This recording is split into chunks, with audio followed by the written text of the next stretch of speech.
yang kemudian belajar dari guru-gurunya langsung, menuliskan kitab gurunya disalin, dan diberikan penjelasan syarah di bawah keterangan gurunya itu.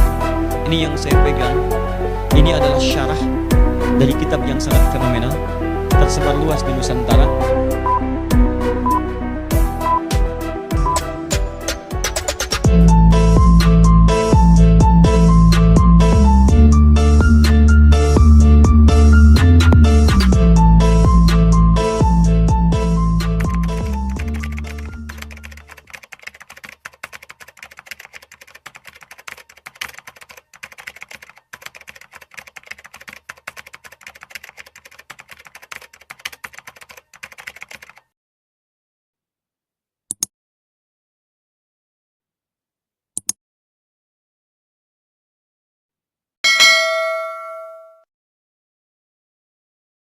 Ada 5 menit waktu bagi saya untuk menyampaikan hal penting. Yang pertama, ini kitab. Yuk lihat, gak akan kelihatan belum saya angkat. Bismillah, ini kitab. Kitab yang sangat mulia. Isinya. Dan ada keberkahan di dalamnya sampai ke bahan-bahannya. Insya Allah. Apa isi kitab ini? Ketika saya baca-baca, saya bolak-balik, ini sebenarnya pembahasan yang nyambung. Saya duga kuat teman-teman sekalian, ini kitab ditulis oleh murid-murid para ulama di awal-awal. Yang kemudian belajar dari guru-gurunya langsung, menuliskan kitab gurunya disalin, dan diberikan penjelasan syarah di bawah keterangan gurunya itu. Ini yang saya pegang, ini adalah syarah dari kitab yang sangat fenomenal, tersebar luas di Nusantara. Kitabnya namanya Kitab Sulamut Taufiq. Sulamut Taufiq. Saya bacakan ya. Ini kitab indah sekali. Ini kitab ditulis oleh Syekh Abdullah Ba'dawi, di antara keturunan Nabi SAW. Seorang sayyid, beliau seorang habib keturunan Hadramaut dari Tarim. Ditulis tahun 1241 Hijriah. Diselesai ditulisnya bulan Rajab 1241 Hijriah. Sekarang sudah 1440 Hijrah. Sudah berapa tahun? 199 tahun. 199 tahun. Pertanyaan saya, kapan itu nyampe ke Nusantara? Dulu kan belum ada pos, belum ada macam-macam. Ya. Kemudian mohon maaf, belum ada mesin tik zaman-zaman dulu itu. Makanya ketika Anda melihat ini, kulitnya dari luar, kertas ini nggak akan beda dengan kertas-kertas yang kita dapatkan sekarang. Ini lainnya. Ini lain. Tapi yang paling dahsyat yang ingin saya sampaikan adalah, ini kitab bukan Sulamut Taufiknya, matannya ini disalin. Dia ada yang membacakan, jadi ada yang bacakan, dari bacaan itu disalin, supaya bisa disebarkan ke murid-murid di Indonesia. Ini dugaan saya yang pertama, di Nusantara, dulu Indonesia belum ada. Dari mana taunya? Teman-teman sekalian, karena manuskrip yang aslinya ditemukan kemudian di Hadramaut, ditahkik sekarang, ya, oleh Syekh Al-Jibti Al-Jilani, ditahkik, diteliti, didapatkan 5 manuskrip. Yang paling menarik, murid-murid yang dari sana, kita kan punya hubungan baik itu dulu. Sampai banyak habaib tersebar di sini. Keturunan Nabi SAW. Banyak. Dan banyak di antara mereka yang tidak memperkenalkan diri. Seperti Syekh Ahmad Dahlan, pendiri Muhammadiyah. Itu Habib. Sayyid, keturunan Nabi itu. Ya kayak Ahmad Dahlan. Mendirikan Muhammadiyah 18 November 1912. Itu nama aslinya Muhammad Darwish. Sampai kemudian dikirim ke Mekah. Belajar pada Syekh Ahmad Khatib Al-Minangkabawi. Itu keturunan Nabi. Syekh Kiai Haji Ahmad Dahlan bin Kiai Haji Abu Bakar bin Kiai Ilyas, bin Kiai Sulaiman, bin Demang Jurang Juru Kapindo, bin Demang Jurang Juru Sapisan, bin Kiai Gerebek, bin Maulana Ishaq. Anak siapa? Jamaluddin Al-Akbar, Al-Husaini. Keturunan dari siapa? Ali Zainal Al-Kabir, keturunan Ali Zainal Abidin, keturunan Al-Husain. Al-Husain siapa? Adiknya Al-Hasan. Siapa Al-Hasan? Putranya Ali bin Abi Thalib radhiyallahu taala anhu, suaminya Fatimah Az-Zahra, putri Muhammad sallallahu alaihi wasallam. Ya, banyak. Dan ini ketika datang mengajak banyak nih yang menginspirasi nih. Sampai dengan saya pernah cerita dulu kumpul hari Senin. Senin teman-teman sekalian, ya, berkumpul hari Senin 17 April 1905. Ya, di mana kumpulnya? Tuh, 13 Syawal. Di wilayah Tanah Abang Krukut. 5 orang habaib kumpul di situ. Ya. Ada Habib Abdullah, Habib Syekhan, ya, dan seterusnya. Kumpul di situ. Apa yang dibicarakan oleh mereka? Mikirkan bagaimana caranya bisa mengatasi penjajahan. Dipikirkan oleh mereka sampai mendirikan Jamiatul Khair. Didirikan oleh mereka. Dari situ kumpul lagi.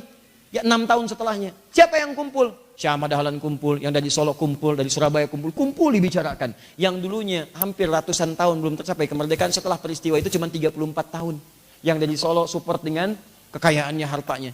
Yang dari Surabaya support dengan ilmu-ilmunya, tentang politiknya, tentang nasionalismenya, macam-macamnya. Yang dari sini support dengan nilai keagamaannya. Sampai proklamasi itu dikumandangkan di mana?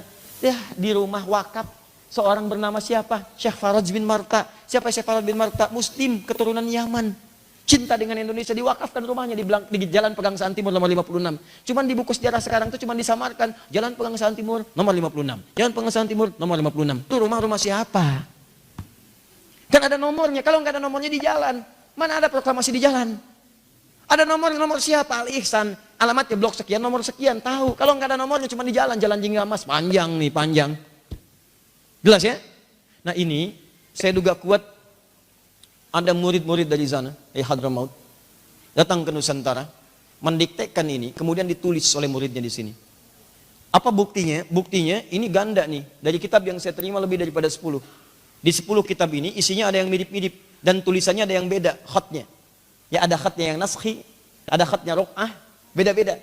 Di ada 2-3 versi tulisan yang sama, maksudnya isinya sama, cuma jenis tulisannya beda. Ini menunjukkan yang nyalinnya bukan orang yang sama. Ya, tapi yang menarik, bentuk tempat menyalinnya, kertasnya sama. Dan dari kulit kayu sebagiannya. Dan yang paling dahsyat, perhatikan tintanya. Rayapnya tidak memakan tintanya. Abadi, Masya Allah sampai sekarang. Isinya ini yang Sulamat Taufik saya bacakan, masih terbaca dengan sangat sempurna sekali. Saya baca. Bismillahirrahmanirrahim. Alhamdulillahirabbil alamin wa asyhadu an la ilaha illallah wahdahu la syarikalah wa asyhadu anna Muhammadan abduhu wa rasuluhu. Ya. Sallallahu alaihi wasallam wa ala alihi wa sahbihi wat tabi'in amma ba'du fa hadza juz'un latifun yassarahu Allah Ta'ala fima yajibu ta'allumuhu wa ta'limuhu wal 'amalu bihi lil khas wal 'am. Ini adalah setelah beliau menuliskan mukaddimahnya memuji Allah bersalawat kepada Rasulullah SAW, beliau mengatakan ini bagian ya juz'un latifun, bagian yang sangat lembut, bagian yang ringan dari apa yang bisa saya tuliskan. Ini ketawaduan bentuknya, ketawaduan. Kemudian yassarahullahu ta'ala, Allah yang memudahkan saya untuk menuliskan ini. Masya Allah, tawadu sekali. Syekh Abdullah Al-Ba'alawi, Syekh Abdullah Ba'alawi, tawadu sifatnya. Ya kalau bukan Allah yang kuatkan saya, nggak mungkin saya bisa nulis ini. Nah, seharusnya seperti itulah sifat-sifat para ustadz yang lainnya. Ya, dia merasa Allah yang kuatkan. Kemudian fima yajibu ta'allumuhu wa ta'limuhu. Ini saya rumuskan, saya tuliskan dengan izin Allah, kemudahan dari Allah tentang bab-bab yang wajib dipelajari dan diajarkan. Ya, ini kalau Anda baca kitab awal sampai akhirnya, ini sebetulnya bimbingan ringkas. Terutama bagi orang-orang yang sekarang sibuk. Di sini ada tentang tauhid, ada tentang fikih, ada taharah ringkas, ada bab fikih ringkas dan sebagainya. Ya, ini khulasanya. Nah, kemudian wal 'amalu bihi, dan untuk mengamalkannya lil khasi wal 'am, baik bagi kalangan khusus, maksudnya para ulama, ya, bisa silahkan telah lagi kitab saya. Mungkin ada catatan, mungkin ada yang kurang, mungkin ada tambahan di dalamnya, silahkan. Lil khas, kalangan khas, khawas, ya, ulama, asatidzah, habaib dan sebagainya. Wal 'am atau awam.